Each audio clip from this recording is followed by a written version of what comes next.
महत्त्वाची घडामोड राज्यात शाळा परिसरात स्टिंग पेय विक्रीला बंदी घालण्यात आलेली आहे। शाळांच्या परिसरात 500 मीटरमध्ये स्टिंग एनर्जी ड्रिंक विक्रीला बंदी असणार आहे। सरकारने हा निर्णय घेतलाय।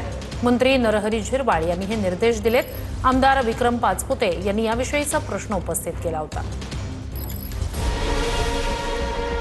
राज्यामध्ये शाळा परिसरात स्टिंग पेय विक्रीला बंदी घालण्यात आली आहे।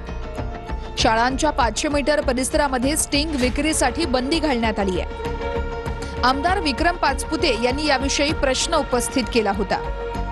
त्यानंतर शाळेच्या 500 मीटर अंतरापर्यंत स्टिंग पेय किंवा इतर नशेचे पदार्थ विकण्यास बंदी घालण्यात आली आहे। मंत्री नरहरी झिरवाळ यांनी या संदर्भात निर्देश जारी केलेत।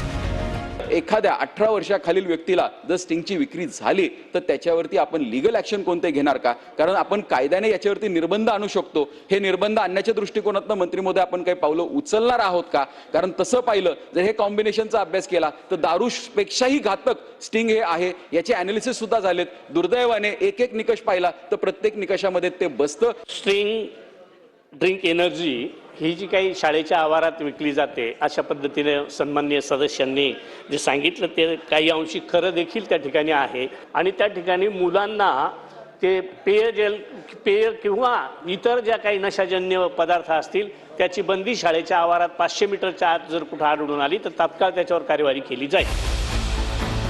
यावर बोलताना एफडीएच्या लॅब किती आहेत आणि त्या अपुऱ्या आहेत का आणि काय स्थिती आहे अशी विचारणा आमदार राहुल कुल यांनी केली आहे। शाळेच्या आवारातल्या संदर्भातला याच्यामध्ये उल्लेख आहे। शाळेच्या आवारामध्ये स्टिंग तर फार छोटी गोष्ट आहे, परंतु पुण्याच्या विशेषतः ग्रामीण भागामध्ये अगदी कटिंग पान नावाचा प्रकार असेल, फ्लेवर्ड मिल्क असेल, ही अतिशय घातक गोष्टी विक्री होते आणि त्याचा या मुलांच्यावर अतिशय वाईट दुष्परिणाम होतोय।